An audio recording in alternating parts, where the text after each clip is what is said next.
today we are starting with answering questions that people shared around SEO. We will conclude at 10 a.m. and then join for an after party where if you have any questions, we would love to answer. So the after party will take a maximum of around 20 minutes or depending on how Asim is caught up for today, he'll tell us how much he can be able to stay in, and then I'll be there continuously. And so again, we've already talked about Tarpo Industries. And so that's like, I give a bit brief of Tarpo Industries and what would be our case study for now. And so there's one person who's just joined in. Hi, Terry. We're just speaking a bit about our case study from yesterday. Thank you for joining in. And so the case study for yesterday was around Tarpo Industries. He had mentioned a bit about how it's a leading provider in terms of tents. So how Asim explained it was that shelter, I think for the outdoors or something of the sort, but it's shelter for people. And they do different types of products for people in the transport industries, NGOs, different types of people, for oil companies, military companies. And so we're getting into the session. And the first thing I want to ask us is that to just help us kind of get a bit more in tune with the session, is that we're going to do a bit of an exercise. So at the top of your screen, if you're on laptop, you can see that there is a button or like a banner that says view options. So you're viewing my screen.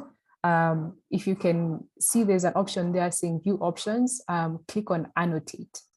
And so please try just using the annotations on this slide. So you just click on any stamp and then, yes, feel free to draw. Let your inner artist, however that may look like, come to life on this slide. Yeah, thank you. Thank you. Amazing. Okay, cool. So Henry, maybe I'd like to ask you if you can go on mute. Thank you. You can hear a bit of the background. Thank you, Henry. Okay, cool. Thank you so much. So in the next exercise, we're going to ask you to use this to take part in a pop quiz. Great. Okay, cool. So I'll just clear the screen for now. So please do pause as I clear the screen before we go to the next step. Okay, cool. So Asim, you're good to go. Let me just stop sharing so that you can start off. Okay. I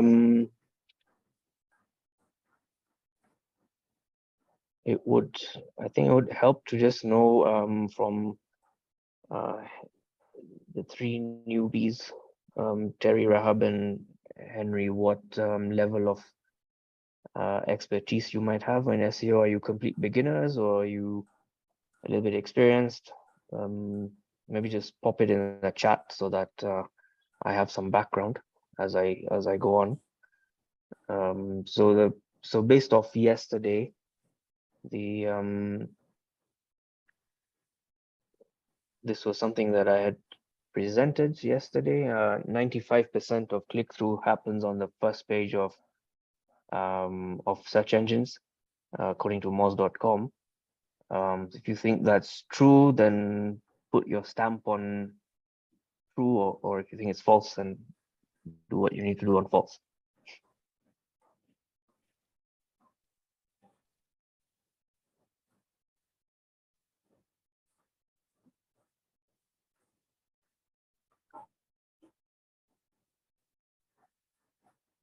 Okay.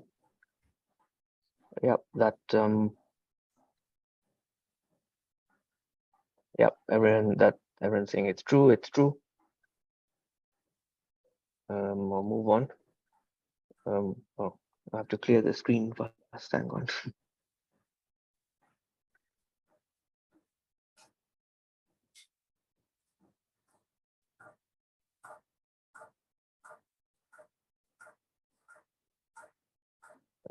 Okay, next question is,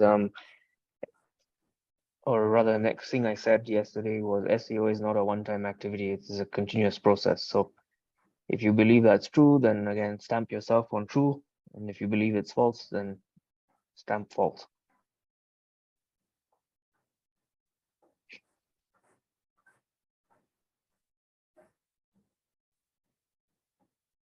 Okay, cool. Yep.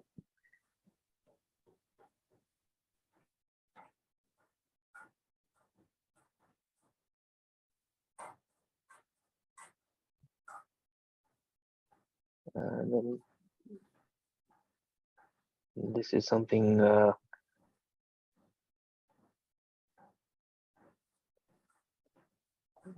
yeah, maybe Natasha was the only one who was in yesterday.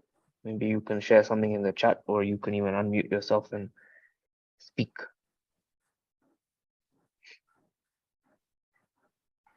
Okay, from the discussion yesterday, I remember you talking about Tarpo going through difficulties with, well, one of the things talked about was social media marketing and how it wasn't working for you. The conversion rate was lower. I remember we talked about that. Sorry, I'm trying to bring everything back to mind. But yeah, the conversion rate was lower. So the page was not optimized, which meant that it was difficult for people to find you in a way, because you weren't optimized in terms of the things people were searching for. It wasn't aligned.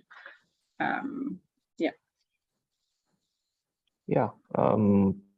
Yeah, cool, more or less. Yeah. So yeah, we had for a fading online presence. The website was poorly structured at the time, and it was more. It wasn't visible on. Okay, now, okay, great. I was saying that Lillian's created this I don't know what to call it. We have to rearrange the words. Puzzle. So let's start with technical SEO. So if somebody wants to speak, then raise your hand and tell us what terms need to be put under technical SEO.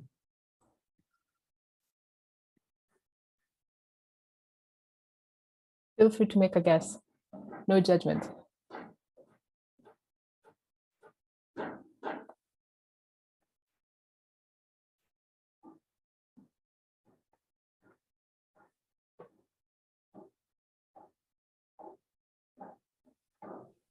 I'll make the first guess for technical, and then I think we can just throw words out there. So submission and indexing. That's the first one that goes into the technical SEO. Okay. If you agree with Natasha, raise your hand using that emoji thing, the reaction thing. If you disagree with her, then put something else. Henry disagrees. Okay, let's get a discussion going. Where should it go? Yeah, Henry, where do you think it should go? I don't disagree, actually. I was thinking technical, probably backlinks will go under technical. Oh, Can you hear me? Yes, we can. Is there a reason why? No, backlinks sound technical. Yeah, I'm going purely off of the English. Nice. Okay, cool. Okay. So what's easier? Let me list what goes in under technical. I split it into three things: technical, content, and search engine control. And then we've got your website performance in terms of structure, loading speed, existing pages, and making sure the user experience is generally comfortable. And then on the content side, we've got the keyword research and use of keywords, how you write the content as well, how you publish it. Something I didn't mention yesterday is that images and videos are also critical to content SEO, not just keywords. Backlinks is a very interesting one. When we deep dive, we can really explore the value of backlinks. And then on the search engine control side, submitting your website. It's not only just websites that need SEO, it's also apps. So submission and indexing of what happens on an app or website, and then using the analytics to respond to the technical and the content SEO. So that was what we that was a little bit of what we covered yesterday. So when people were registering for this session, we got some questions coming in. And the first one was this one. I believe search engine optimization comes with keyword research. And the gist of this question is that the person's not getting very much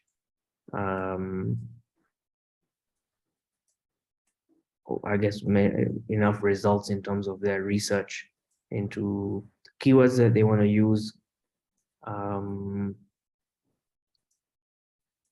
So firstly, to the guys who are here right now, do you understand the question or not?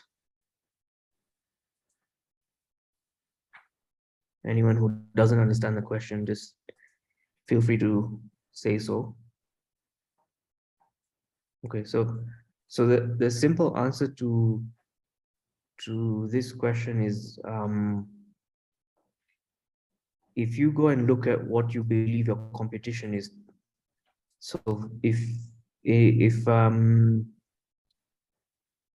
trying to think of a very simple example, Pizza Inn and Pizza Hut. So if you're trying to do SEO for Pizza Hut, then and you can't find keywords that make sense. Well, first of all, you're not going to start with your own website. You're going to actually start with your competition. Because the more you look at your competition and the more you understand your own business, the more you realize who your competition actually is.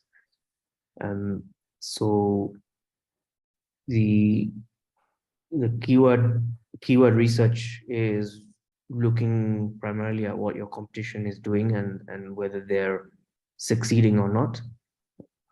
If they're succeeding, then you have a reference point. If they're not succeeding and you seem to be the only one playing in that niche, then it's actually harder. But also then you have a lot of experimenting to do. So start with looking at your competition. And yesterday we really covered something about making sure you understand your business and taking the time to understand your business. What are you selling? Who are you selling to?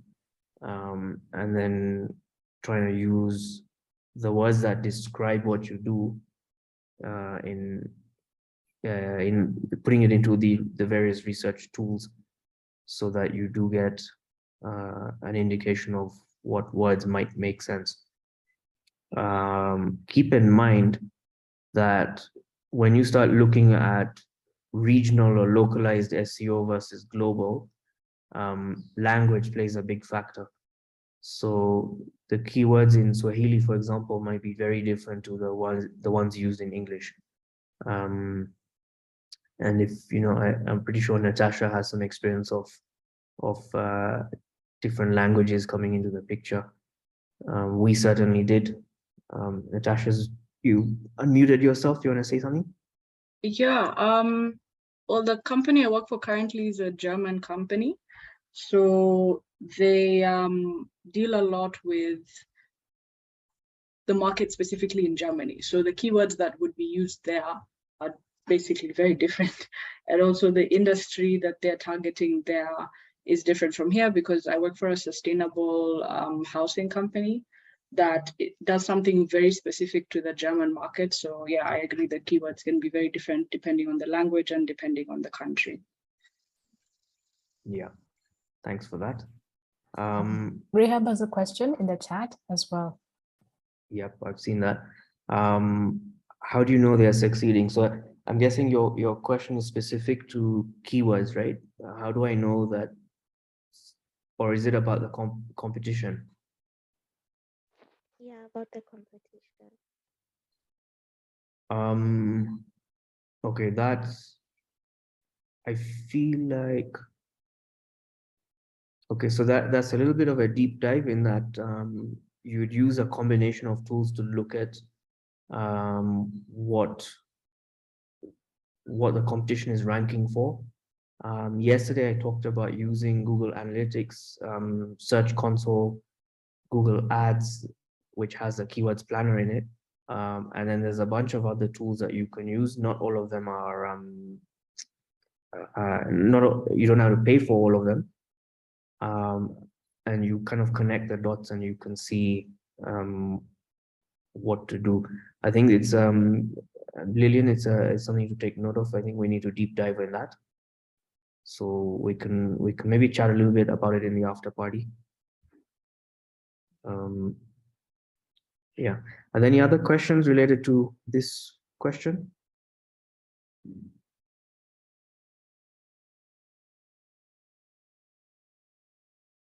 No. Okay, I'll move on. Question 2 to 7. So long list of other questions. What are the benefits of SEO to a business or organization? So generally, I think we covered this yesterday, and you could see real data that I showed. I think, of course, a increasing the quality of your leads is the benefit ultimately, and that results in financial returns. But I think for us, what was really interesting was the exercise of understanding who we were or who we are, and also realizing that we had competition in very specific products and in very specific segments who we may not have ever heard of. And also, I'd say maybe the third one was the impact it had on our Ugandan side of the business. The stuff that we did here made an impact on what they were doing, and we weren't even necessarily trying to help their side of the business. So there are some indirect benefits, especially if you're kind of playing across counties or across borders.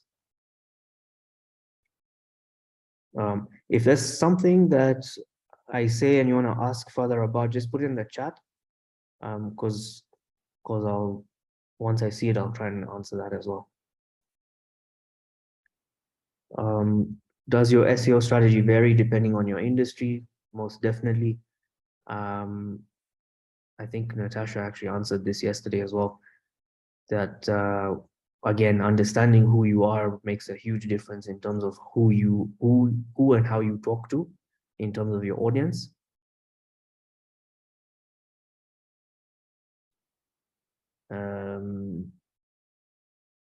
Have there been situations where you've seen SEO strategies fail, and if so, how did you turn it around? Yeah, definitely.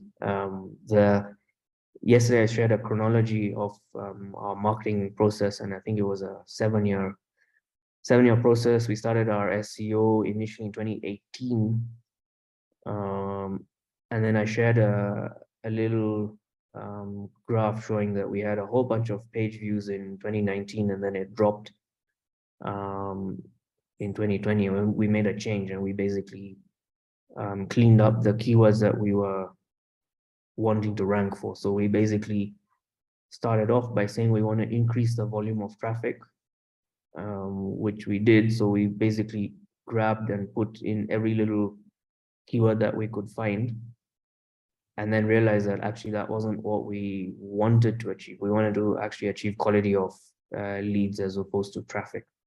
So that was one SEO strategy that didn't work out for us. I have worked with someone in the medical profession who wanted to target clients in North America. And there's a lot of restrictions around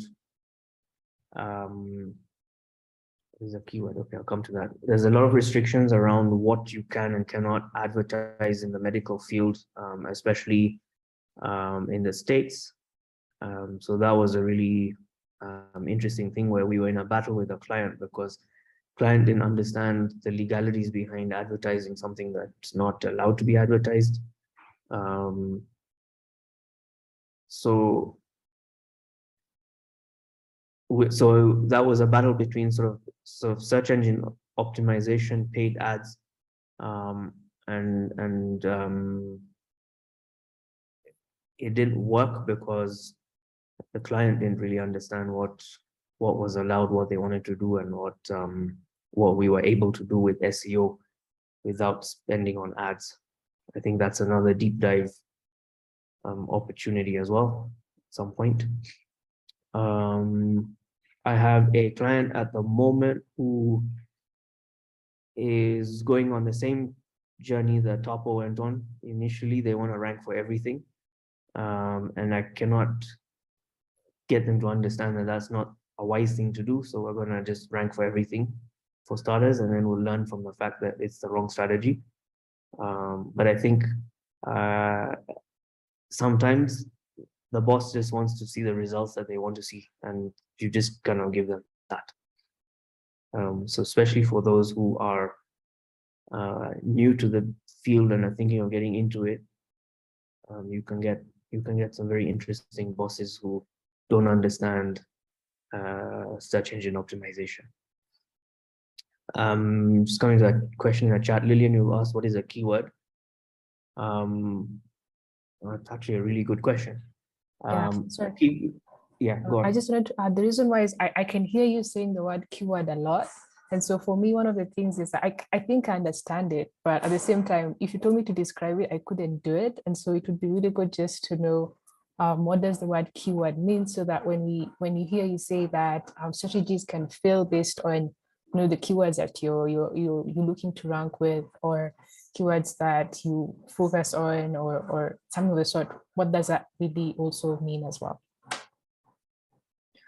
Yeah, so keywords are so once upon a time there used to be like literally one word, and now they've grown into kind of phrases or sentences. So if you think about how you search for something on a search engine, so how do you, I don't know, how do you make pizza? That in itself is a key phrase. So what's happening is Google, well, most search engines, where I'll use Google as an example, Google is trying to find all the websites that have been submitted to it for ranking or for indexing, and it's trying to match what you're searching for the sentence that appears on that website. So it's the most precise description. So a keyword is the most precise description of what you are selling or what you are looking for. So what we're trying to do with SEO is match someone who's looking for something and the website that has that content. And so the keyword is the match between those two. I hope that is a good explanation. Yeah. Yes, it is. Thank you. So yeah, has there been situations where you've seen SEO strategies fail? So there's plenty of these examples. And the thing is, sometimes a strategy is doing really well and then an algorithm changes somewhere along the line. So Google decides that now, for example, they went mobile first. So they put priority on search results for mobile devices before desktop devices, and so that affected a lot of strategies. If you want to know more, again, ask. How do you integrate your social media channels into your SEO strategy? In a lot of different ways. So social media can give you a lot of backlinks. Backlinks are basically external links. So links that are not related to your website or your web assets. So a third party that says go and visit this URL has a high value, and especially if that specific third party has good ranking themselves. So Facebook does, for example, give good backlinks. We get a lot of for Tarpo, we got a lot of traffic from Facebook, but again, for us, the quality of the traffic is important, so we don't really consider volume of traffic as important as the quality of it. There are B2C companies that will use social media more than they will, for example, Google to get traffic. I think if I expand this into sort of inbound marketing more than just SEO strategy, what you're trying to do is fill your sales funnel with as many leads as possible. And I think social media is, for B2C companies, social media is where you kind of get majority of your inbound interests. How to generate the best SEO to beat your competitors? Research. So something that I would do when we were looking at our competitors was go to their website, right click, and inspect their website code. So I would go and look at what their website was built on, whether it was WordPress or something else, whether they had Google, any Google tags in there, any specific SEO related stuff. So that was me trying to figure out the technical side of it. And then we would sort of go through every page of their content to try and figure out whether the thing made sense, whether they had some keywords that we didn't have. As much as we were using tools to figure that out, we were actually going through the website just to try and figure out whether they had an active someone behind their SEO as well. So research, and then react. Could we do a live example? Yeah, I'll do that in a moment, actually. We'll just check that none of my competitors are on this session, and then we'll do that. I think this last question is actually the same as the first one. So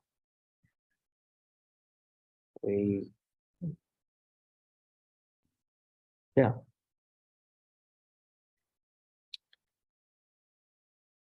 So maybe I will hand it back to Lillian for a moment while I find one of our competitors to go through their code. Okay, cool. So so far, guys, it's been really good. We'd love to know what's one thing that you've learned so far before we get to the live example. And I'm hoping that you can ask more questions even as you see him just looking at the code live. Ask what you need to be seeing. It's a snippet, because I'm so sure we can't go through the whole thing, but it would be great to just see like your thoughts around it. So far, what's one thing that you've learned that you can take away from this session around SEO? If you can put in the chat, please.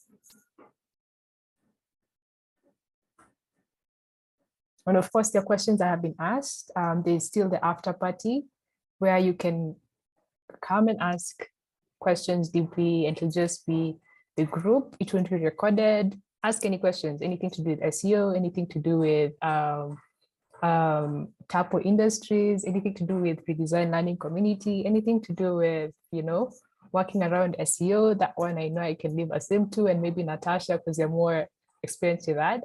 And maybe also a bit about the career space around that. So yeah, we hope you would be interested to join the after party, because that's where you get to know the full room a lot better. So you need to tailor your keywords to the language used. Nice, yes. So each location has specific restrictions as well. So that was actually cool to learn. Thank you, Rehab, for sharing that. Mostly the part about analyzing through inspect. That really got to me. Pardon? Inspecting your competitor's website. Ah, nice. Okay, cool. That's something cool that came up. Uh-huh. How you approach backlinks. Okay, nice. So that's a question, and also it helps us like see into what you're also thinking about backlinks. So thank you for that. Okay, cool. So I'll leave it off to Asim. I'll just share that we have 5 minutes, and so Asim, maybe you can tell us if we can if on the hour, maybe you can tell us if you'll be able to finish in 5 minutes or what you can share in 5 minutes, maybe just a snippet or something, and then because we'd love to finish on time, and then we can have the after party where if you'd like to go deeper, Asim will be there. We can see how far deep we can go in just a few minutes. Yeah. So I'll just leave it to you, Asim. Yeah, sure. All right, thanks, Rahab. How do you approach backlinks? It's an very interesting question. I say it's interesting because in Kenya specifically, our volume of traffic or volume of internet use is actually significantly lower than others, and we don't have as many review sites as, say, for example, the US or Europe. So in the US or Europe, you can approach a lot of bloggers, you can approach a lot of review sites and get your URL sort of included in some content that they put out. Or you have influential bloggers who have their websites optimized. And so you kind of ask them, a lot of them will ask money for it. Or if it's a review site, then obviously things end up there for free. So if, for example, if you have a good product or service and people say, oh yeah, I wanted XYZ and I came across this really great site, that's unbiased, unpaid for backlinks, but you can also get paid ones. That sort of side of things in Kenya is not yet mature. So getting backlinks that are specifically for Kenya is very difficult. I have approached a few bloggers and been quoted some very ridiculous rates. It's a little bit like influencer marketing, but I think yeah, in summary, I feel like that part of the market is not very mature here. So it's I find that talking on LinkedIn when we can, or putting content out there, is giving us better traction than backlinks are at the moment. But I think it's a space to watch, especially in the next sort of 5 years or so. I would expect that the backlinks, there's a maturity that comes about from like podcasting is going to take off here. Vlogging is already taking off. So it's about the consumption of that content and for people to actually click on links that are shared on YouTube or TikTok. TikTok is not yet a full-featured app here. So there's a lot that will happen in the next few years, but I think, yeah, it's not yet mature. So I think maybe we can just end it there for the recording. Everything else will be now in the after party. So for anyone watching as well, thank you for being part of this. And we hope to see you maybe in a future session where you can actually see some of these live examples that will be shared. Thank you.